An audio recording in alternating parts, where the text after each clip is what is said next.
नमस्कार, जय माँ भवानी। मैं एस्ट्रोलॉजर मदन सारस्वत। स्वागत है आप सभी का आपके अपने यूट्यूब चैनल पर कार्तिक महात्म्य के क्रम को आगे बढ़ाते हुए।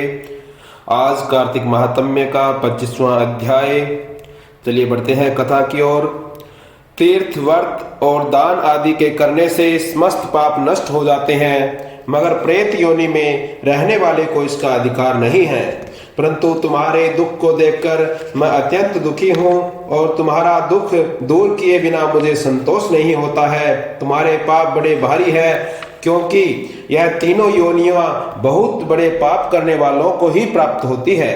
और प्रेत योनि तो थोड़े से पुण्य से नष्ट भी हो सकती है, लेकिन तुम्हें इस योनि में असोमेव अवश्य मैं छुड़वाऊंगा। लेकिन मैंने जो कार्तिक का व्रत किया है उसका आधा पुण्य तुम्हें देता हूँ, क्योंकि यज्ञ, दान, तीर्थ यह सब निश्चय ही कार्तिक के व्रत के पुण्य के समान ही है। नारद जी ने कहा कि हे राजन, इतना कहकर धर्मदत्त ने उसको ओम नमो भगवते वासुदेवाय इस द्वादश अक्षर मंत्र सुनाया और तुलसी का जल उसके ऊपर छिड़क दिया। बस फिर क्या था, क्षण भर में वह प्रेत योनि से छूटकर प्रज्वलित शिखा के समान दिव्य रूप धारण करके लक्ष्मी के समान सुंदर हो गई।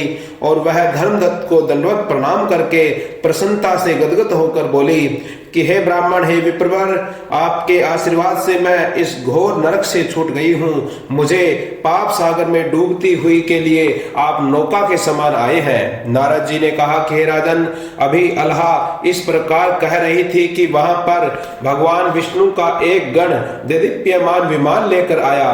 विमान के द्वार पर अप्सराएं और गण बैठे हुए थे।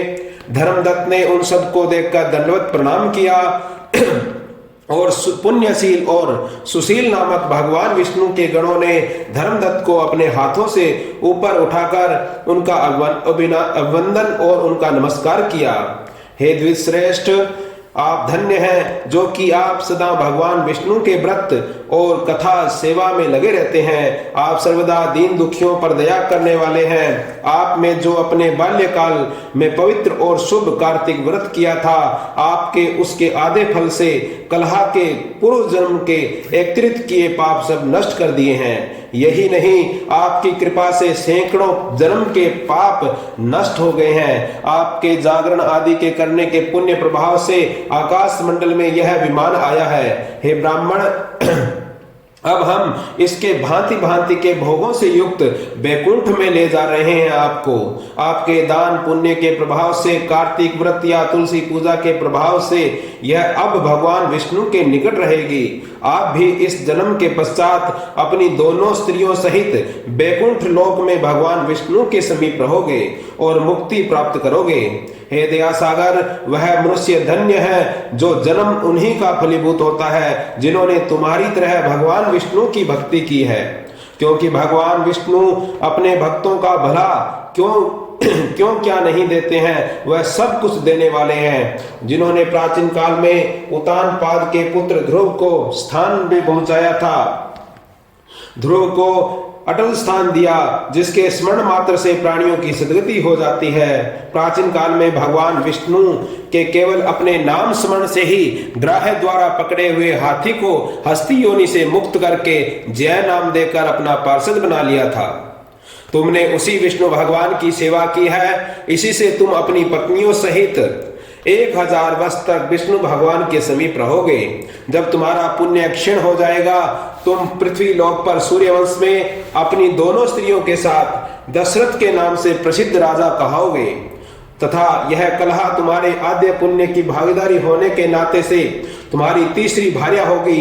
भगवान विष्णु तुम्हारे पुत्र के रूप में तुम्हारे निकट रहेंगे और देवताओं का कार्य करेंगे।